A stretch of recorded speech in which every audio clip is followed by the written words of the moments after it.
Welcome to WHHI News. I'm McNair, and here's a look at your headlines. There are fewer uninsured children in South Carolina today, thanks to all things the pandemic. According to a new report from Georgetown University Center for Children and Families, some states, including South Carolina, have received an increase in Medicaid funding as long as they don't take away Medicaid from any children or families while there is a federally decreed public health emergency. In South Carolina, the number of uninsured children has declined from 69,000 to 63,000. That's a drop of 9.5%. The Marine Corps Recruit Depot Parris Island is getting close to $1.2 million to help reduce the effects of flooding and erosion. This week, the National Fish and Wildlife Foundation awarded the funds to Parris Island and its partners, the Nature Conservancy, Pew Charitable Trust, and the Coastal Conservation League. That money will be used to build more than 4,000 wire oyster reefs that will cover close to 2 acres along Beaufort County waterways. Loose and bagged oyster shells will be placed along another 1.3 acres. Now, these efforts will assist in mitigating flooding and erosion on the base, which each year, according to Stars and Stripes, pumps hundreds of millions of dollars into the local economy and trains nearly 20,000 recruits. Well, 2 Beaufort Republican representatives are now chairs of House committees at the State House. State Representative Weston Newton was unanimously elected this week to chair the House Judiciary Committee that reviews numerous bills each year. That 25-member committee has taken on some controversial and high-profile legislation over the past 2 years, such as guns, access to abortion, alcohol sales, and redistricting. And Beaufort State Representative Shannon Erickson is now the chair of the House Education and Public Works Committee. Erickson says her priorities are cutting burdensome regulations, expanding school choice, improving teacher retention, and scaling back standardized testing. Well, the unclaimed ashes of 9 veterans from the coroner's offices in Charleston and Beaufort counties will be laid to rest Friday at the Beaufort National Cemetery. According to the Beaufort County Coroner's Office, the ashes of 8 veterans from the Charleston County Coroner's Office and the ashes of 1 veteran from Beaufort County will be laid to rest in a service at 11 in the morning.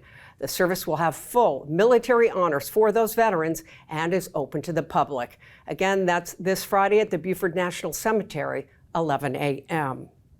Well, generosity on the part of South Carolina residents doesn't just reveal itself during the holiday season. According to a year-end report from GoFundMe, the online fundraising platform, South Carolina ranks as the 8th most generous state in the nation for supporting people, causes, and organizations. Coming in at number 1 is the most generous state, Vermont. The GoFundMe report ranks our neighboring state of Georgia as the 7th most generous state, 1 notch above South Carolina. Now, if you'd like more information on these stories, be sure to go to the news sources on your screen. And if you have a story idea, be sure to email us at news@WHHITV.com. With a look at sports, here's Justin Jarrett.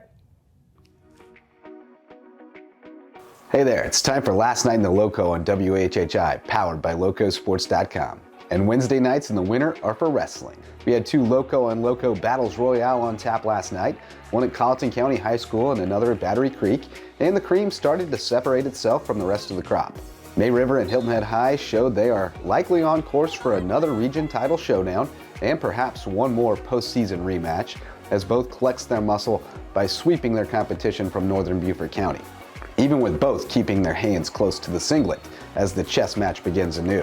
The Sharks smacked Whale Branch 84-0 and beat up on a solid Battery Creek team 58-15, while the Seahawks walloped the Warriors 66-18 and mixed up the lineup in a 45-34 win over the Dolphins. Up the road in Walterboro, it was a good night for the Beaufort Eagles, who swept all 3 dual matches, beating Colleton County 60-24 and blanking Colleton Prep 78-0 before holding off a scrappy John Paul II team for a 49-30 win to cement a perfect night. The Golden Warriors picked up a pair of wins, 66-10 over the Warhawks and 54-24 over the Class 4A Cougars. A couple basketball scores from a quiet Wednesday night as Beaufort picked up its first win and JP2 kept rolling on the girls' side, while Colleton County and Bridges Prep's boys earned their schools a split in the nightcaps. For Loco Sports and WHHI, I'm Justin Jarrett. Until next time, go Loco. Thanks, Justin. Up now, weather with Maria. Maria? Thanks, Allie. Yep, so taking a look ahead, it does look like this warm weather's here to stick around just for a little bit longer. Taking a look at Friday, it's going to be cloudy with Hilton having a high of 69, a low of 59. Bluffton's going to have a high of 71, a low of 59. And Beaufort's going to have a high of 70 and a low of 58. The sunrise for Friday is going to be at 7:11 and sunset's going to be at 5:18. Taking a look at the beach tides, high tide's going to be at 9:39 a.m. and low tide's going to be at 5:06 p.m. Taking a look into the rest of the week and into the weekend, Saturday is going to be partly cloudy with highs in the 60s, lows in the 50s. Come Sunday, we are going to see a passing shower in the morning. It should clear by the afternoon. It's going to stay clear the rest of the day, and then we are going to see some showers in the evening. Highs are going to be in the 60s, lows in the 50s. And then come Monday, it's going to be cloudy with highs in the 60s and lows in the 50s. That's it for today. Let's send it back to the desk. Thanks, Maria. When we come back, we'll find out about a program that helps the elderly do something none of us love doing, and that's tax preparation. Stay right there.